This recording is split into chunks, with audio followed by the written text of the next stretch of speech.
Dear students, good morning.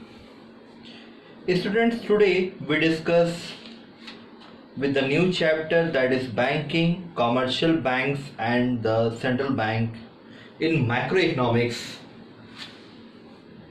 Let us start with the first topic, that is commercial bank. आइए students जानते हैं क्या होता है कॉमर्शियल बैंक। कॉमर्शियल बैंक एक प्राइमरी यूनिट है इंडियन बैंकिंग सिस्टम का। जैसे कि अदर बिजनेस का जो मेन एम होता है प्रॉफिट अर्न करना, उसी तरह कॉमर्शियल बैंक का भी जो एम है वो क्या है, टू अर्न प्रॉफिट। और इसके लिए वो डिफरेंट तरह की सर्विसेज प्रोवाइड करता है अपने कस्टमर्स को। तो कॉमर्शियल बैंक की क्या डिफिनीशन होती है students? Commercial bank is an institution, एक इंस्टीट्यूशन है जो कि परफॉर्म करता है functions of what, accepting deposit, accept करता है डिपॉजिट को जो भी जनता देती है। और फिर क्या बोला है, ग्रांटिंग लोन, लोन को ग्रांट करता है, लोन देता है, and making investment with the aim of earning profit. और इसका जो मेन एम है वो क्या है स्टूडेंट्स, प्रॉफिट अर्न करना। तो कॉमर्शियल बैंक की डिफिनेशन क्या हुई? Commercial bank is an institution which perform the functions of accepting deposit, accept करता है डिपॉजिट। और दूसरा क्या बोला मैंने, ग्रांटिंग लोन, लोन ग्रांट करता है। और थर्ड क्या बोला मैंने, मेकिंग इन्वेस्टमेंट और with the aim of what, earning profit. तो वो जमा करता है पैसे, वो ग्रांट करता है लोन, और क्या करता है, इन्वेस्टमेंट करता है। और मेन क्या होता है उसका aim, what is the motto, is to earn profit. And examples of what commercial bank, that is the SBI, PNB, Syndicate, Dena bank, Canara bank, ये सब किसके एग्जाम्पल है स्टूडेंट्स? कॉमर्शियल बैंक के एग्जाम्पल है। स्टूडेंट्स कॉमर्शियल बैंक को हम लोग बैकबोन ऑफ द इकोनॉमी भी कहते हैं। It can be very well assume to be the house. ये बहुत ज़्यादा आपको देखने को मिलता है कि हाउस होल्ड सेक्टर जो इनकम जनरेट करता है उसका जो सर्टेन पार्ट है वो बैंक में सेव करता है और कंजप्शन भी करता है। तो कंजप्शन से हम बात नहीं करेंगे, कंजप्शन की बात हम जब हम पढ़ेंगे determination of income employment unit, उसमें एक चैप्टर है, उसमें हम डिस्कशन करेंगे कंजप्शन के बारे में। फिलहाल हम अभी बात करेंगे कि सेव के बारे में, सेविंग कैसे कर रहा है वो, जो इनकम है उसका कुछ पार्ट वो सेव कर रहा है, और वो जो सेव कर रहा है उसको क्या कर रहे हैं बैंक, उसको प्रोडक्टिव सेक्टर में फर्दर इन्वेस्ट कर दे रहा है। तो कॉमर्शियल बैंक एक्ट करते हैं फाइनेंशियल इंटरमीडिएटरीज। क्या है? फाइनेंशियल इंटरमीडिएटरीज है, जिसका कि मेन फंक्शन क्या है, सेविंग को कलेक्ट करके, ठीक है, हाउस होल्ड सेक्टर से, और उसे लेंड करना है किसमें, प्रोडक्टिव सेक्टर में। इसीलिए हम लोग उसको फाइनेंशियल इंटरमीडिएटरीज कहते हैं। और the rate at which commercial bank accept deposit is known as borrowing rate. जिस पे वो डिपॉजिट एक्सेप्ट करता है उसको बोलेंगे बोरोइंग रेट, और जिस पे वो क्या करता है, जब उधार देता है, मतलब lend out their reserves to investors, is called lending rate. और इन दो रेट, बोरोइंग रेट और लेंडिंग रेट का जो डिफरेंस है ये कहलाता है spread, and is the profit earned by the bank. मतलब जो बोरो कर रहे हैं पैसे और जो क्या कर रहे हैं, लेंड कर रहे हैं, उस पे जो इंटरेस्ट है, वो इंटरेस्ट रेट का जो डिफरेंस है, रेट का जो डिफरेंस है वो बैंक का प्रॉफिट है। जाहिर सी बात है, बैंक में जब हम पैसा जमा करते हैं तो रेट ऑफ इंटरेस्ट हमको कम मिलता है, और जब हम बोरो कर रहे हैं, when we are borrow the money from the bank, जो रेट ऑफ इंटरेस्ट है वो ज़्यादा देना पड़ता है। तो इन दोनों के डिफरेंस को स्प्रेड बोला गया है बैंकिंग लैंग्वेज में, और ये बैंक का प्रॉफिट होता है। अब हम बात करेंगे डियर स्टूडेंट्स प्राइमरी फंक्शंस के बारे में। तो फंक्शंस में प्राइमरी फंक्शन के बारे में बात करेंगे। आप बोर्ड पे देख सकते हैं फंक्शंस ऑफ कॉमर्शियल बैंक। जो पहला फंक्शन है वो प्राइमरी फंक्शन है। प्राइमरी फंक्शन की बात की जाए तो इसमें आपको टू पार्ट्स देखने को मिलेंगे, एक एक्सेप्टिंग डिपॉजिट और एडवांसिंग लोन है। ओके, और एक्सेप्टिंग डिपॉजिट में भी आप थ्री पार्ट्स में देखेंगे अल्फाबेटिकल ABC में। करंट अकाउंट को ही डिमांड डिपॉजिट बोला गया है, फिक्स अकाउंट को टाइम डिपॉजिट, और तीसरा है सेविंग अकाउंट। और एडवांसिंग ऑफ लोन में हम देखेंगे 3 पार्ट, कैश क्रेडिट, डिमांड, दूसरा है डिमांड लोन और तीसरा है शॉर्ट टर्म लोन्स। तो पहले हम बात करेंगे फंक्शंस ऑफ कमर्शियल बैंक में प्राइमरी फंक्शन की, और प्राइमरी फंक्शन में हम बात करेंगे एक्सेप्टिंग डिपॉजिट की। तो accepting deposit is the most important function of the bank. ये एक्सेप्ट करता है डिपॉजिट बहुत सारे फॉर्म में, several form according to the requirement of the section of the society. बहुत तरह के मतलब लोग हमारे सोसाइटी में देखने को मिलते हैं, तो वो लोग कई तरह से पैसे को जमा करते हैं। कुछ लोग करेंट अकाउंट खोलते हैं, कुछ लोग टर्म डिपॉजिट खोलते हैं, कुछ लोग सेविंग खोलते हैं, मतलब जरूरत के हिसाब से चीज़ों को मतलब होता है। तो उसी हिसाब से बैंक भी मैनेज किया हुआ है। जिसमें पहला पॉइंट है जो काइंड है डिपॉजिट का, उसमें पहला पॉइंट है करंट अकाउंट डिपॉजिट और demand deposit. These deposit refer to those deposit which are repayable by the bank on demand।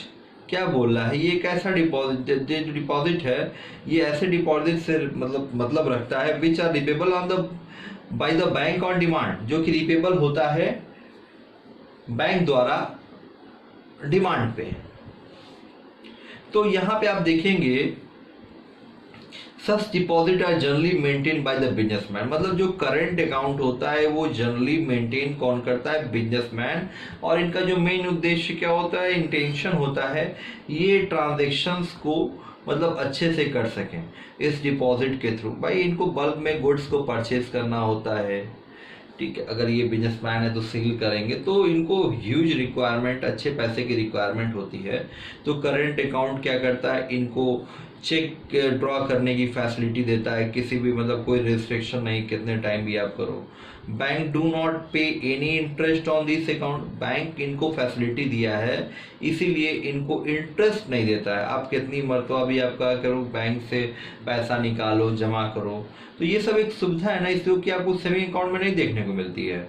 Bank do not पे इंटरेस्ट, इनको इंटरेस्ट नहीं देता है करंट अकाउंट होल्डर्स को। Rather bank impose services charges for running this transaction, और bank interest तो देता है नहीं है, लेकिन इसके इनसे क्या करता है, वो इनसे चार्जेस भी लेता है कि इनको इतनी अच्छी फैसिलिटी दे रहा है, इनको फैसिलिटी के लिए क्या करता है, चार्जेस काटता है। तो अब हम बात करेंगे फिक्स डिपॉजिट की। जो फिक्स डिपॉजिट है, फिक्स डिपॉजिट को ही बोला गया है टाइम डिपॉजिट। तो fix deposit refer to the deposit in which amount is deposited with the bank for the fix period of time, जो कि क्या है, आपका जो अमाउंट है डिपॉजिट किया था बैंक में, मतलब एक सर्टेन पीरियड के लिए, 5 साल के लिए आपने मान लीजिए 10 लाख रुपए जमा कर दिए, तो आपको मान लीजिए 7% 8% के ब्याज से आपको उतना पैसा 5 साल बाद मिल जाएगा। 10 साल के लिए जमा कर रहे हो तो आपको रेट ऑफ इंटरेस्ट के हिसाब से उतना पैसे आपको इंटरेस्ट लगा के मतलब जोड़ के मिल जाएंगे। तो फिक्स डिपॉजिट क्या होता है आपको देखने को मिलेगा बैंक में, और इसी को हम लोग बोलते हैं टाइम डिपॉजिट। और यहाँ पे क्या है, इसमें चेकेबल फैसिलिटी आप नहीं इंजॉय कर पाओगे, आपको नहीं मिलेगी। और this deposit carry a high rate of interest, और इस डिपॉजिट पे सबसे ज़्यादा आपको रेट ऑफ इंटरेस्ट मिलता है as compare to others account. अब हम बात करेंगे सेविंग डिपॉजिट की। ये जो डिपॉजिट है ये कंबाइंड फीचर इसमें आपको देखने को मिलेगा करंट अकाउंट डिपॉजिट का और फिक्स डिपॉजिट का। जो डिपॉजिटर होते हैं वो क्या है, are given cheque facility to withdraw money from their account. और इसमें क्या होते हैं कि आपके पास जो रिस्ट्रिक्शंस होते हैं, some restriction on imposing the number of amount of withdraw in order to discourage frequent use of the second deposit. मतलब आप लगातार जो मतलब बार बार यूज ना करो अपने अकाउंट का, इसीलिए क्या है, विड्रॉल को आपको विड्रॉल का जो नंबर है वो फिक्स कर दिया गया है, आप इतनी बार ही मतलब पैसे उतार सकते हो। They carry a rate of interest with less than the interest on fix deposit, मतलब इस पे आपको रेट ऑफ इंटरेस्ट भी देखने को मिलेगा जैसा कि आप देखते हो कि फिक्स डिपॉजिट में, लेकिन फिक्स डिपॉजिट में रेट ऑफ इंटरेस्ट क्या है स्टूडेंट्स ज़्यादा है, और सेविंग डिपॉजिट में रेट ऑफ इंटरेस्ट आपका कम है। आइए स्टूडेंट्स अब हम बात करते हैं एडवांसिंग ऑफ लोन। जो डिपॉजिट है receive by the bank are not allowed to remain ideal after keeping a certain of cash reserve. कुछ कैश रिजर्व रखने के बाद जो बैलेंस है वो गिवन क्या हो जाता है, जो जरूरतमंद बोरोवर है, नीडी बोरोवर्स को, मतलब जो पैसे आ रहे हैं उसका भाई आरबीआई के हिसाब से जो पैसे हैं वो अपने पास रिजर्व रखने के बाद क्या कर देंगे, जो पैसे रिमेनिंग हो जाएंगे उनको क्या करेंगे, हम नीडी बोरोवर्स को दे देंगे and the interest is charge for them, और उनसे क्या करेंगे, हम इंटरेस्ट चार्ज करेंगे। Which is the main course of the income of this bank. In bank का जो मेन कोर्स ऑफ इनकम होता है वो यही होता है कि वो पैसे को रिजर्व रखने के बाद जो रिमेनिंग पैसे हैं वो नीडी बोरोवर्स को दे के डिफरेंट तरह टाइप्स के लोन में उससे जो अर्न होता है रेट ऑफ इंटरेस्ट वो क्या होता है आपका एडवांसिंग ऑफ लोन। और ये मेन कोर्स ऑफ इनका क्या है, बिजनेस है। Different types of loan and advances made by the commercial bank कौन कौन से, कैश क्रेडिट। स्टूडेंट समझिएगा, कैश क्रेडिट, डिमांड लोन और शॉर्ट टर्म लोन समझने की कोशिश करिए। जो कैश क्रेडिट है वो लोन जो दिया जाता है बारोवर को against what, current assets like shares, stocks, bond. जो कैश क्रेडिट है वो ऐसा लोन है जो कि दिया जाता है बोरोवर्स को against what, certain assets like shares, stocks, bonds. A credit limit is sections and the amount is credited to his account. अब क्या है कि उसका क्रेडिट जो लिमिट है आपको देखने को मिलेगा इस सैंक्शन, एंड जो अमाउंट है वो अकाउंट में उसे क्या कर दिया जाता है, क्रेडिट कर दिया जाता है, मतलब जमा कर दिया जाता है बैंक द्वारा अकाउंट होल्डर्स के अकाउंट में। दो वो और जो अकाउंट होल्डर है वो क्या करेगा, विड्रॉ करेगा amount with the credit limit and the interest is charge on amount actually withdraw. जितना वो अकाउंट विड्रॉ करेगा उस पर क्या करेगा, यहाँ पे आपको देखने को मिलेगा इंटरेस्ट चार्ज हो जाएगा। और डिमांड लोन क्या है स्टूडेंट, डिमांड लोन ऐसा लोन है जो कि which can be record on the bank by, record on the demand by the bank at any time. किसी भी समय रिकॉर्ड किया जा सकता है बैंक द्वारा, ठीक है, demand by the bank on the demand by bank at any time, किसी भी टाइम बैंक द्वारा वो रिकॉल किया जा सकता है। और जो entire sum of demand loan is credited to the account and the interest is payable on entire sum पे आपको क्या करना पड़ेगा कि जो लोन का अमाउंट है उस पे आपको इंटरेस्ट देना पड़ेगा। और यहाँ पे क्या है, शॉर्ट टर्म लोन के बारे में बात की जाए तो स्टूडेंट्स ये जो लोन है वो क्या है, आपको कोलेटरल सिक्योरिटी के अगेंस्ट में देने मिलेगा। और the money is credited in the account of borrower. जो मनी क्रेडिट होता है बोरोवर के अकाउंट में वो विड्रॉ, मतलब the money can be is credited in the account of borrower and the borrower can withdraw money from his account। जो पैसा borrower के अकाउंट में क्रेडिट होता है, बोरोवर उस पैसे को जब उतारेगा तो उस अमाउंट पे उसको उस अमाउंट पे जो इंटायर अमाउंट है उस पे उसको इंटरेस्ट देना पड़ेगा।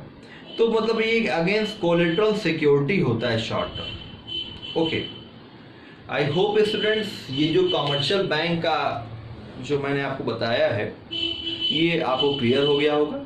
Thank you so much.